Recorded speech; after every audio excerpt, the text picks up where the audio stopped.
모든 시험에는 목적이 있고 모든 평가에는 평가 기준이 있습니다. 국어 내신 시험은 일종의 학업 성취도 평가인 건데, 그러면 이게 과연 그 학업 성취도 평가가 출제됨에 있어서 수능이랑 다른 점은 좀 무엇인가? 그리고 가장 핵심적으로 요구하는 역량 네 가지가 있어요. 네 가지가 있는데 그게 과연 어떤 것인가? 그리고 그 역량이 사실은 내신 문제의 주요 감점 요소기도 하거든요.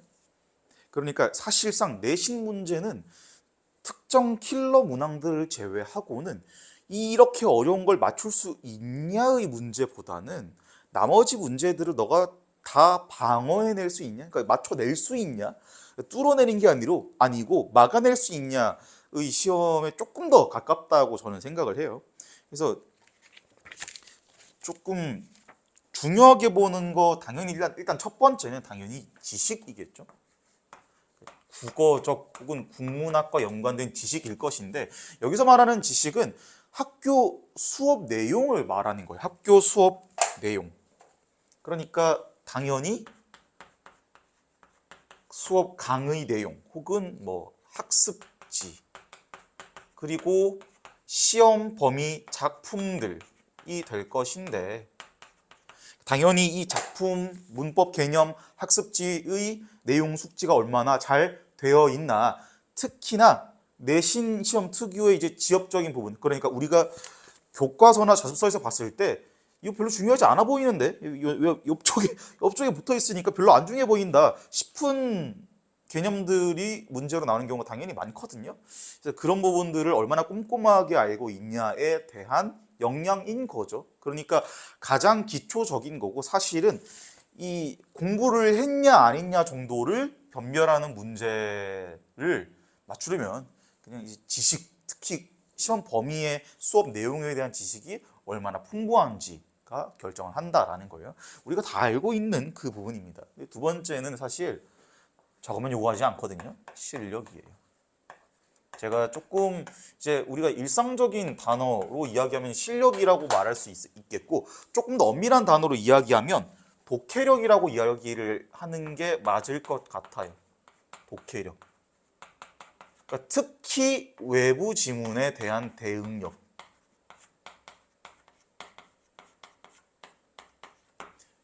그러니까 기본적으로 어느 학교든 간에 이 앞에 두 개까지는 다 출제가 된다고 봐야 되는데, 외부 지문에 대한 대응은 이 일단 좀 가지수가 여러 가지가 있는데, 메인 지문으로 외부 지문이 나오는 경우도 있고, 아니면 보기에서 외부 보기가 나오는 경우도 있고, 혹은 선지에서 다른 이제 작품이 나오는 경우도 있어요.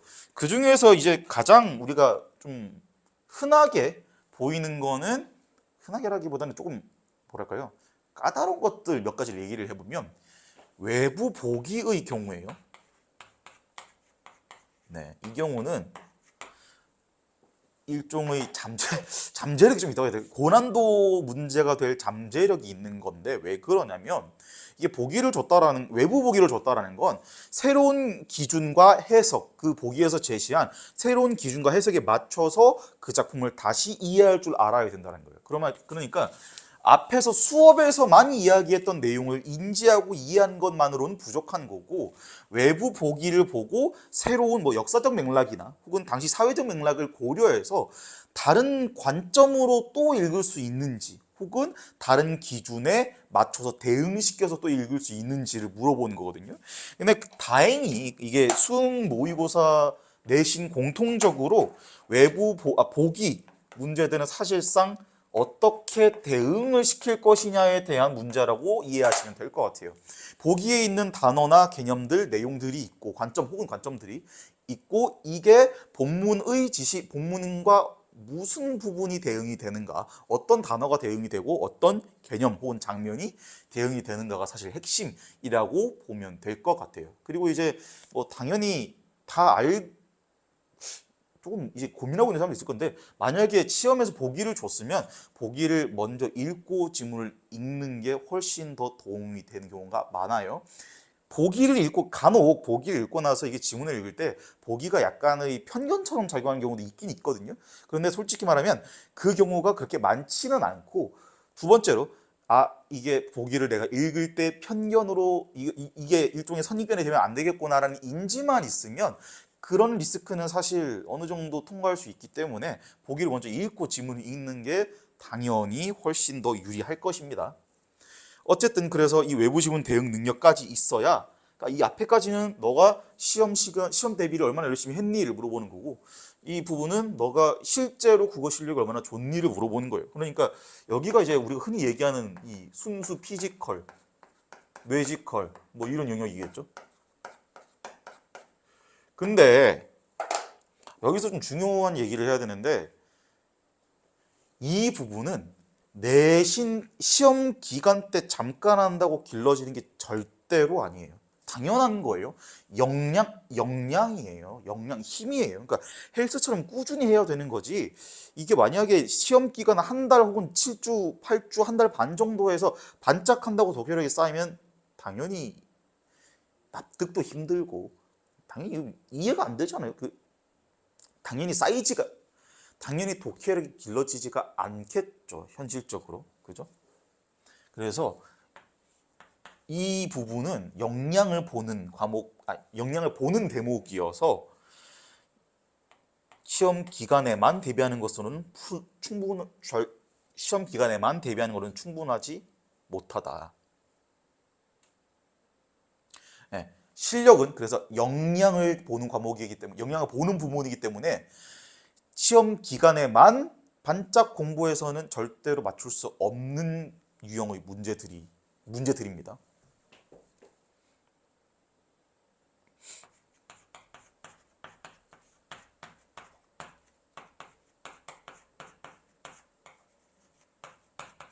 그래서 이 부분에서 좀 제가 정말 다른 애들이 모든 학생들이 다 좀 명심했으면 좋겠는데, 국어는 뭐 다른 과목은 제가 잘 모르겠습니다. 국어는 내신 기간 때 할 수 있는 공부와 내신 기간이 아닐 때 할 수 있는 공부가 정해져 있어요. 그런데 내신 시험에는 둘 다 출제가 돼요.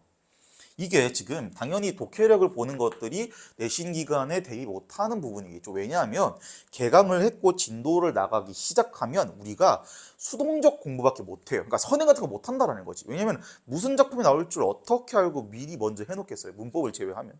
그래서 실제로 개학을 했을 때는 우리가 할 수 있는 건 수동적 공부예요. 학교의 진도를 소화하고 학교에서 나눠준 이 학습지나 부교재들을 확실하게 이해하고 면밀하게 연구해야 되는 그 임무가 있기 때문에 독해력을 키우기 위해서 뭐 그 한 달 동안에 외부 지문을 다른 낯선 지문들을 읽는다? 비현실적이죠. 비효율적입니다. 네. 그리고 이 앞부분까지는 사실 많이 알고 있는데 세 번째 부분부터는 잘 몰라요. 중요하다라는 걸. 풀이 최적화입니다.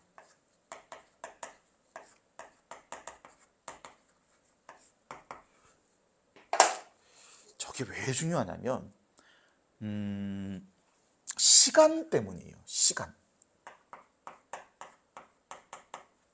내신 문제에서 시간이 굉장히, 내신 시험에서 시간 관리가 너무너무 중요하다는 걸 모르는 사람은 없을 거예요. 그런데 시간 관리가 왜 안 되는지에 대해서는 조금 명백하게 밝히고 가야 될 것 같아요. 실제로 우리가 중상위권 정도 혹은 상위권이어도 막 고정상위권이나 안정상위권이 아닌 학생들이 하는, 거의 대다수죠. 거의 대다수의 학생들이 시험 끝나고 말하는 게 가장 많은 게 시간이 부족했다. 그리고 틀린 이유를 물어봤을 때도 가장 많이 하는 대답이 이거 맞출 수 있는데 시간이 부족했다거든요. 근데 시간이 부족한 이유가 뭐냐면 우리가 눈을 빨리 굴리거나 생각을 늦게 해서가 아니고, 시간이 부족한 거는 두 가지 이유인데, 첫 번째는 인출 속도가 느린 거예요. 인출 속도. 그리고 두 번째는 풀이 과정 최적화가 안 된 거예요.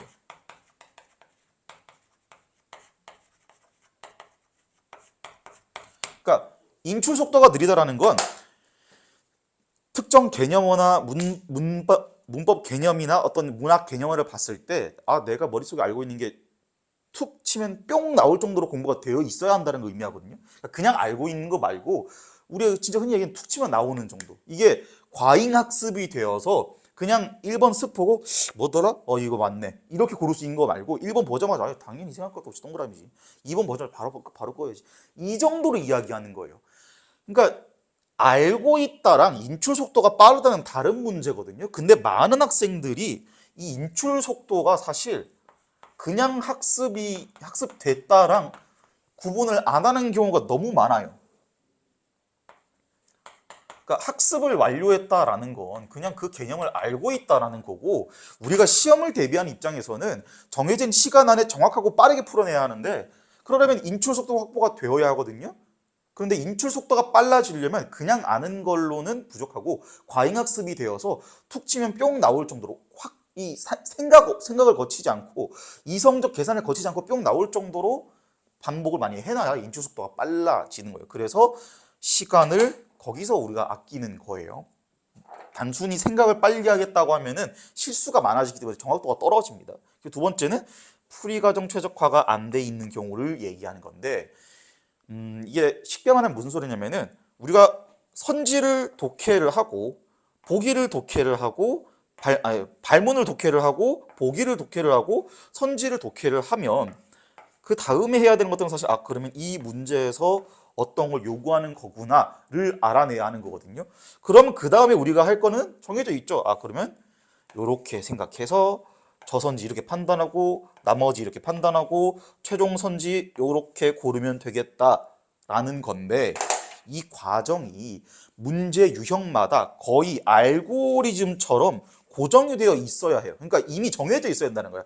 선지 읽고 발문 읽고 그다음에 보기 읽고 나서 문제에서 뭘 하는지까지 판단했으면 이 다음 단계는 고민의 여지 없이 그냥 쭈루루루 가야 된다는 거예요. 그러니까 멈춤 없이. 근데 만약에 이 문제 유형들에 대해서 너무 반복이나 대비가 안 되어 있으면 무슨 일이 벌어지냐면, 여기서 일단 요구하는 바를 찾아내기도 힘들고, 찾았다고 하더라도 이 선지를 뭘로 판단해야 되나, 이렇게 판단해야 되나, 저렇게 판단해야 되나, 혹은 보기랑 선지 발문에서 썰을 이렇게 풀어놨는데 요구하는 게 과연 무엇일까? 그럼 만약에 요구하는 게 뭔지는 알겠는데 어떻게 판단하는 게 가장 빠를까? 이 고민을 하고 있으니까 시간이 오래 걸리는 거거든요. 그러니까 요 탐색하는 이 타이밍이 사실상 시험장에서는 없어야 된다는 거지. 어떻게 없애? 문제 유형을 반복하면서 머릿속에 나의 풀이 과정을 정립하는 거예요. 그러니까 그러니까 정해 놓는 거라고. 최적화해 놓는 거예요. 그래서 여기서 이 최적화라는 이 의미는 뭐냐면, 5개의 선지 중에서도 어떤 선지를 판단하는 게 가장 빠를 것인지, 그리고 5개의 선지가 있고 이게 문장이 있다면 그 선지들을 구성하고 있는 단어 중에서 무슨 단어를 기준으로 골라내는 게 가장 빠를 것인지를 고민을 미리 해놓고 알아놔야 한다는 거예요. 그러니까 이 부분을 이게 되게 중요한데 잘 몰라요. 그리고 이게 보통 그냥 불안정 상위권과 안정 상위권의 결정적인 차이기도 해요.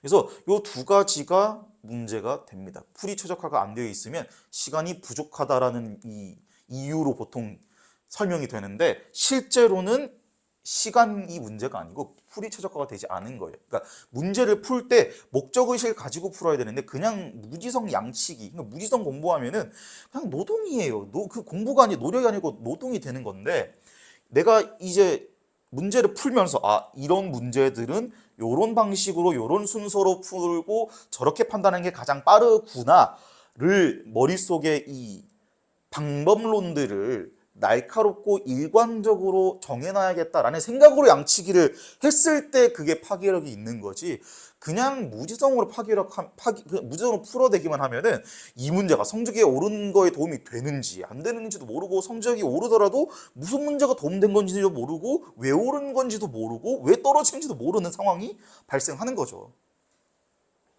어쨌든 매우 중요한 포인트입니다.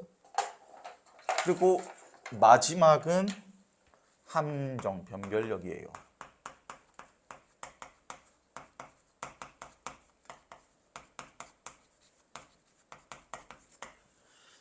여기 4번은 이제 상위권의 경우입니다. 그러니까 자기가 그러니까 불안정 상위권인데 안정 상위권을 가고 싶다. 혹은 그냥 상위권이 아니라 자기는 100점을 노리고 싶다. 이런 경우에 이제 요거를 많이 신경을 써야 되는데, 함정 변별력을 조금 조심해야 되는데, 상위권 학생들이 오답이 나오는 이유는 모르거나 공부를 안 해서가 아니에요.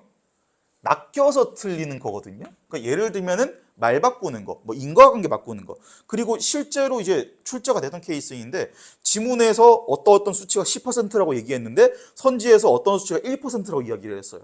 그러니까 이러면은 이제 이런 게 우리가 흔히 얘기하는 뭐 내신 틱한 혹은 말장난, 치사한, 더러운 그런 문제가 되는 건데 그게 뭐 더러우니까 공부 안 할래 라는 식으로 대처하면 안 되고 이런 문제가 더럽긴 하지만 어쨌든 현실 직진해야지 출제는 되는구나. 그러니까 대비는 해야겠구나 라고 생각을 하는 게 맞는 거예요. 사실은 대처가. 네, 그래서 이 함정 변별력 같은 경우는 조금 문제가 있는데 대비하기가 좀 어려워요. 그러니까 왜 그러냐면은 그러니까 이 함정 자체는 당연히 뭐 우리 아까 얘기했던 말장난, 그 다음에 이제 순수 오독, 잘못 읽은 것, 점점점으로 유발이 많이 되는데 그 중에 내신 기출 문제에서만 등장하는 게 뭐냐면 변별 자체를 의도하고 그러니까 거의 이 문제 출제 의도 자체가 사실상 이거 몇 명은 틀려라 이러고 내 문제가 있다라는 거거든요. 그러니까 이제 악의적 문제, 그러니까 저는 그걸 그렇게 불러요. 악의적 문제. 이런 문제가 있다라는 건데 이 문제가 뭐냐면 혼자 내신 대비를 하는 경우에 혹은 시중의 문제집에서는 이 함정 변별력을 키울 수 있는 문제들 이꼴 우리가 더럽고 지엽적이고 말장난하고 치사하다라는 문제들은 필터링을 당연히 하겠죠. 왜? 국어 역량의 성장과는 연관이 크게 없기 때문에. 그리고 그게 만약에 시중 문제집에 있다면 컴플레인 들어오기가 너무 좋겠죠. 이게 무슨 국어 문제냐 하면서. 하지만 우리가 내신 기출 문제라면 어쨌든 간에 변별하는 포인트가 있긴 있어야 해요. 그런데 수능과 모의고사랑 다르게 수능 모의고사는 어쨌든 간에 정말 전국에서 이 국가적 이벤트잖아요. 그죠? 그러니까 객관적이고 보편적인 시선에서 봤을 때 답이 납득이 되어야 하는 거예요.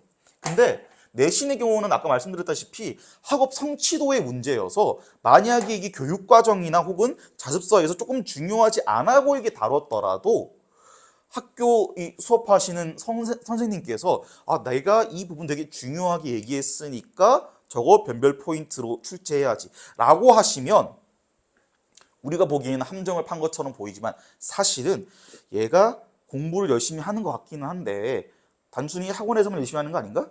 내 수업을 열심히 들었나? 를 판가름하는 용도로 당연히 출제될 수가 있다라는 거예요. 그래서 이 부분은 특히나 앞에 1번, 2번, 3번이 내가 다 갖춰져 있는데 틀리는 경우거든요. 그리고 제가 가장 속상해하는 유형이기도 해요. 이게 얘가 분명히 실력으로 봤을 때 열심히 했고 그리고 문제도 잘 풀고 커리큘럼 소화를 잘했으니까 1등급 혹은 100점이 나올 수 있겠다. 얘는 뭐 충분히 가치가 있다 싶더라도 이제 요 문제는 사실 구분이 쉽지가 않아요. 이게 정말로 이 수업 성실도를 테스트하기 위함인지 아니면 조금은 치사하더라도 변별 그 자체를 위해서 출제된 건지 구분하기 쉽지 않거든요. 그런데 문제는 어쨌든 현실 직시하면 출제는 된다라는 거예요. 그래서 근데 문제는 얘는 혼자 대비하기 어렵기 때문에 뭐 방법은 제가 어떻게 해야 되는지는 모르겠습니다만 말씀을 안 드리겠습니다만 실제 기출 문제들을 최대한 구해서 실제 문제들에서 어떻게 우리들의 발을 걸어서 넘어뜨리는지를 봐야 해요. 앞에 1번, 2번, 3번들은 기존 자료나 뭐 문제은행 자료 혹은 시중 교재로 소화할 수도 있어요. 특히 2번까지는 안정적으로 소화가 될 거예요. 근데 문제는 3번부터는 시중 교재로 대비가 거의 안 될 겁니다. 왜냐하면 시중 교재는 풀이 최적화가 목표가 아니고 이게 왜 정답이고 오답인지를 설명하는 것이 목표이기 때문에 근거를 대고 끝나요. 그래서 이제 시중 교재 보다 보면은 조금 서운한 게 이거 어쩌라는 거야. 맞아서 정답 틀려서 오답 이렇게 되어 있으면 우리 사실상 공부하는 학생들 입장에서는 내가 이걸 어떻게 맞춰야 되는지를 알아내야 되는 건데 그게 없거든요. 그래서 이 부분이 사실 3번이랑 4번이 혼자 준비하기 제가 생각해 굉장히 힘들다고 여겨집니다.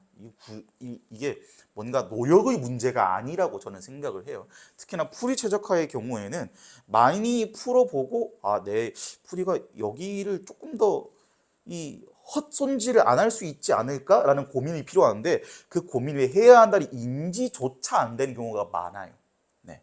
그래서 사실상 실제로 인지하고 있는 중요도는 1번, 2번은 높지만 인지하지 못하고 있는 문제들 중에서 가장 중요한 건 단연코 3번입니다. 단연코 3번이에요. 그리고 자기가 정말 빈틈없이 100점 노리고 싶고 1등급 정말 안정적으로 찍고 싶다. 그리고 저번 시험에서 이상한 문제 낙해서 너무 속상하다. 그러면 함정 변별력까지 키워야 하는 거죠.